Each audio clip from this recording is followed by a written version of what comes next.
listening to WBHM Digital Broadcasting, Birmingham, Alabama.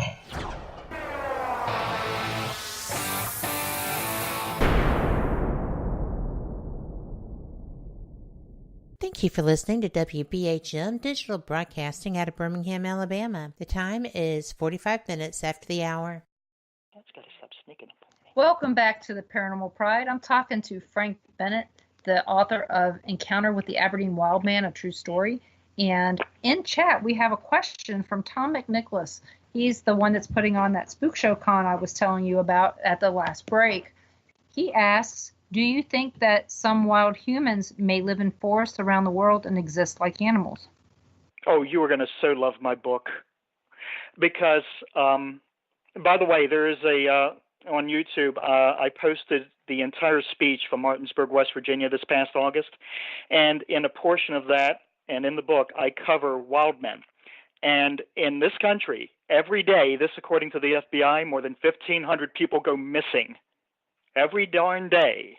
And that's only the people anyone cares enough about to report missing. Think of how many people you just blow past every day who go missing. Nobody even thinks to even call about. And at the time I was writing the book, I was actually living in Maine, and stories were starting to come down off of the Appalachian Trail about hikers being attacked by wild men living in the woods. And some of them, they're mostly unclothed. Some of them wearing, just tattered clothing, moss back. Some of them completely naked. But these are men deranged and out of their minds attacking people moving through the Appalachian Trail. There are definitely a lot of humans living in the wild. And I go to, I'm not going to say great lengths, but in a very healthy way, I cover how powerful spiritual forces have been proven to, both scripturally and in the secular world, have been proven to twist and turn and derange the human mind to the point where insanity sets in. Scripturally speaking, you leave your right mind. And like I quote with the case of Merlin the magician. Before he became Merlin the magician, he was called Merlin of Mirrodin. And this man, after witnessing the horrors of wars, just lost his mind, drove himself into the wilderness, and became petrified and terrified of humans and sought to evade them. He would stalk them. He would stalk other mammals. He would live in the wild until he returned to his right mind and then back into society. We have a lot of people today who something happens with their minds. They might be making six figures, close up their desk, get in their car, drive out to a state park, toss everything they own into that car, they'll lock it up and never be seen again. There are people living in the wild for their own reasons, whatever that may be. But in the book, I go through an extensive process of displaying the many occasions and ways people are driven insane by powerful spiritual forces. Yes, it happens. But it does. In this day and age, you wouldn't think that it's still happening. I mean, back at the turn of the century, you could say, turn of the when it became 1900s, you could say, yeah, I can see that happening. But when it became 2000s, it's like, really? You think there's still people out there that are living wildly in our world now? Because with all the technology and stuff, we know that technology hasn't touched every part of the country. Look at New Guinea, Well, the wild man that I saw exhibited these exact same symptoms. He was staring at me from this little island in the middle of the marshes like, what are you doing here? And he was looking at me like he was going to kill me. And I thought he was.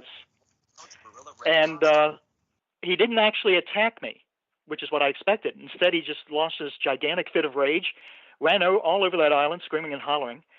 And then I watched him do these superhuman feats. But in the end, he ended up just, disappearing in the distance from me. The Sasquatch behaves almost identically the same way. And I made some people in Fort Myers mad in my speech talking about this. But, when I analyze how the wild man behaved and how the Sasquatch behaved, the characteristics are almost identical, as is identical with people who just simply are driven mad by powerful spiritual forces. And you can't ignore those characteristics. No, you can't. So,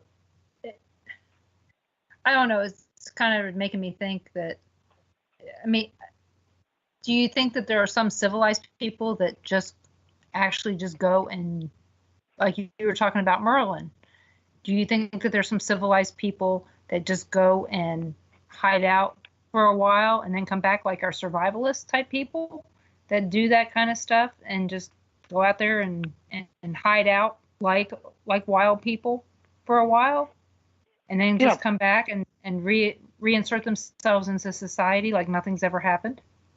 I don't think I have to go through great lengths to prove to people that the world kind of, for lack of a better term, sucks, and people would like to get away from it. However, the human mind is a fragile thing. You think you're doing okay, and then you'll have a traumatic episode and realize that you're not okay. I think it's happened to all of us at one point where we realize we're not that okay. Nobody knows what their trigger is. Nobody knows what their switch is, but many people have hit it. And today, those people, and by the way, in my presentations live, because I have a DVD backing track that plays, sound, film, and photographs I've collected of trail cams miles and miles from any habitable place, people wandering through the woods in the middle of the night, some of them not even wearing shoes or clothing, being caught on trail cams in the middle of the night, just wandering. It does happen.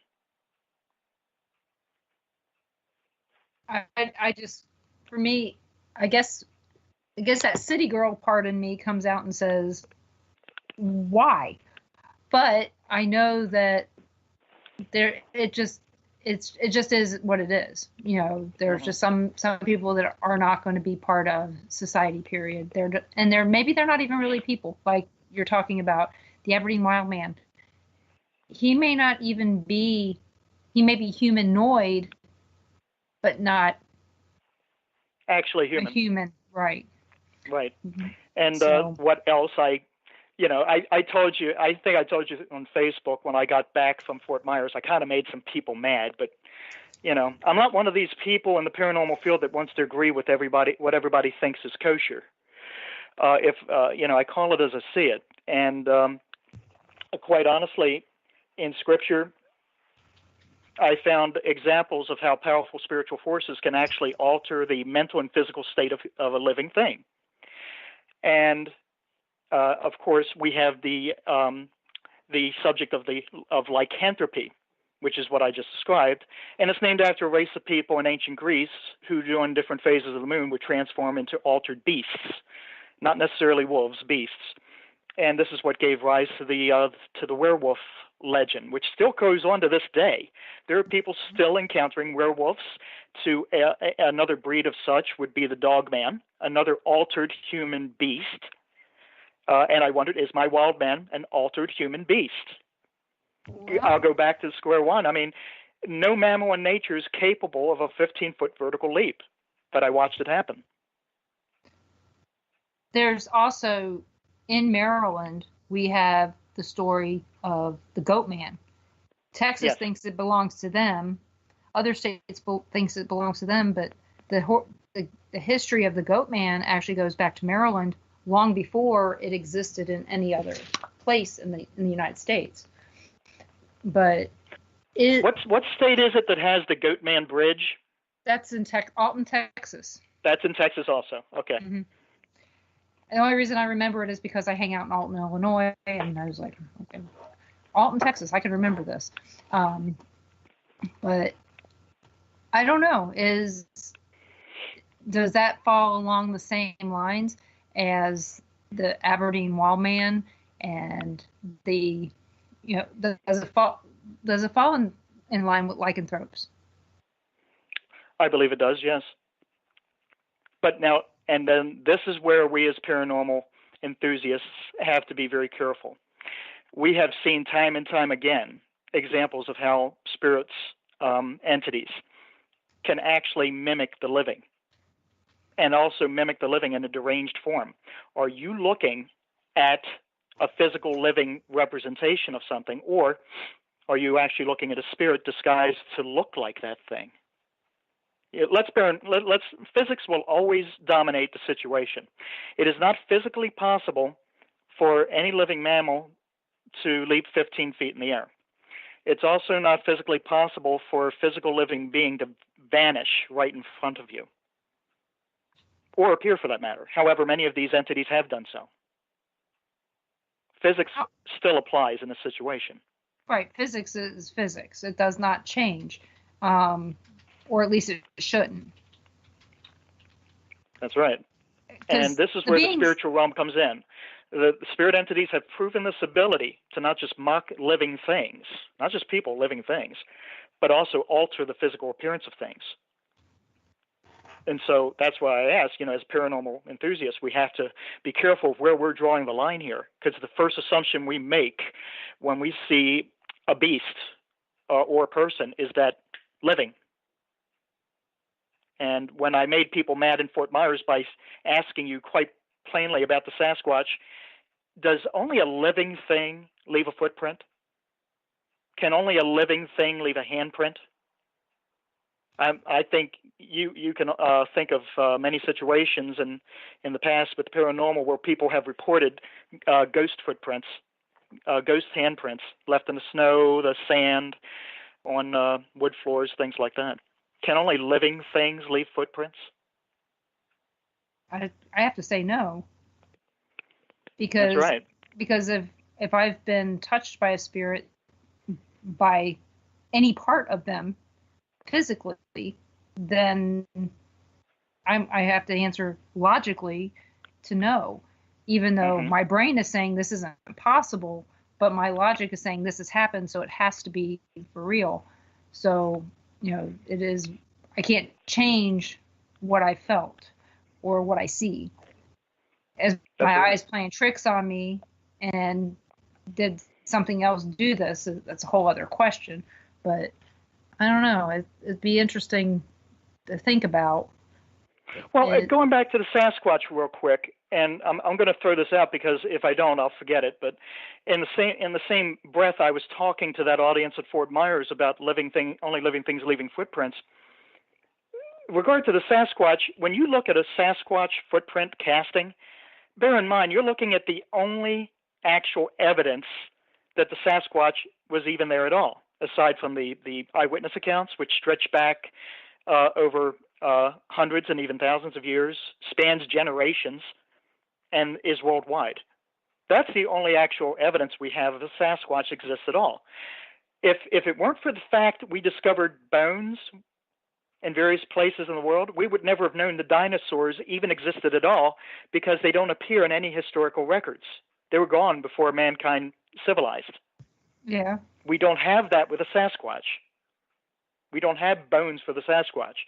And believe me, they've been looking. I'm still looking. That's one of the things that I don't get.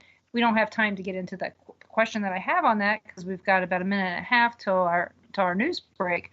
But it's one of those things that always makes you wonder, why, why? I mean, I just have way too many questions when it comes to the cryptozoology part of the paranormal. I have less questions when it comes to the UFO part, even though I probably should have more.